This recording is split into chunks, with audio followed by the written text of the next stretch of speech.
TRS లో కుటుంబ కలహాలు తారాస్థాయికి చేరినవంటానికి ఇంతకంటే ఎక్కువ ఉదాహరణ అక్కర్లేదు. కవిత గారే రాసిన లేఖ లీక్ చేసింది ఎవరు? అది కవిత ఆఫీస్లో ఉండే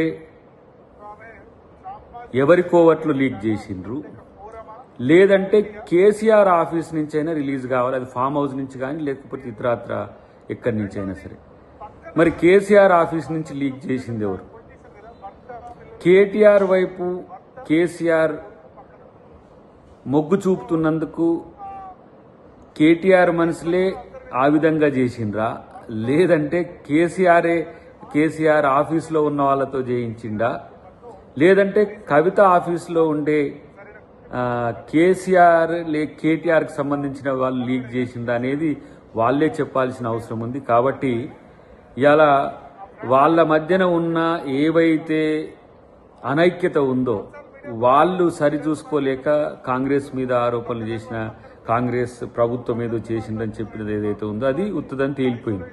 కాబట్టి ఇలా అనుమానం నుంచి ఇలా సంక్షోభం వైపు, సంక్షోభం నుంచి ఎటుపోతుందో తెలియదు. కానీ ఇలా బీఆర్ఎస్ తన అస్తిత్వాన్ని తనే కోల్పోవడానికి, తన కూతురును తనే కలవలేని స్థితిలో కేసీఆర్ ఉన్న పరిస్థితి ఉన్నది.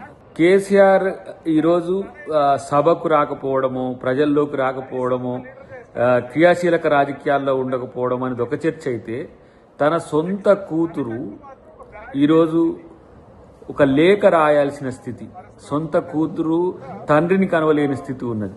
ఇక ప్రజల పరిస్థితి ఏంది, ఎట్లుంటుందో మీరు ఒకసారి ఆలోచించండి. అదే హరీష్ రావు అయితే పిలుచుకొని మాట్లాడిండు, అదే కేటీఆర్ అయితే ఎప్పుడైనా పోయి కలవగలవాడు. కానీ కలిసినా తను మాట్లాడలేని స్థితి, తను చెప్పాల్సిన స్థితి చెప్పలేకపోవడం అనేది ఇలా కవిత గారి విషయంలో కనబడుతుంది. కాబట్టి ఒక రకంగా తను రాజకీయ అస్తిత్వాన్ని కోల్పోతున్న క్రమంలోనే ఈ లేఖ రాయడము, లేఖ రాసిన విషయాన్ని ఎవరు లీక్ చేసిండ్రో కూడా చెప్పలేని స్థితిలో, ఎవరో ఇప్పుడు కవిత గారే చెప్పాలి. ఎవరు ఆ దయ్యాలు, వారి అయ్య చుట్టూ ఉన్న దయ్యాలు ఎవరో చెప్తే ఇంకా మంచిది. ఎందుకంటే ఈ కథ సశేషంగా ఉంచకుండా, కథ ముగిస్తే వాళ్ళ కథ ముగియకుంటుంటుంది తప్పితే ఈ కథను కొనసాగించడం అనేది ఆ బీఆర్ఎస్ పార్టీని మరింత బలోపేతం చేసుకోవడానికి ఎత్తుగడ రాజకీయాలు అనుకోవాల్సిందే తప్పితే దీంట్లో కొత్తగా ఏముండదు. ఇది టీ కప్లో తుఫానా, టీ పార్టీలో తుఫానా, టీ పార్టీ బీఆర్ఎస్గా మారిన తర్వాత వచ్చిన తుఫానా, ఏదున్నా ఈ మూడు ముక్కలాటకు తెరపడేది ఎప్పుడు అనేది తెలంగాణ ప్రజలకు అవసరం లేకపోయినా కూడా అనవసరమైన రాజకీయ రాద్ధాంతం ఇక్కడ జరుగుతుందని నేను చెప్పక తప్పదు. ప్రపంచంలో ఏ మూల ఏ క్షణం ఏం జరుగుతుందో వేగంగా తెలుసుకోవడానికి తొలి వెలుగు వాట్సాప్ ఛానల్ని ఫాలో చేయండి.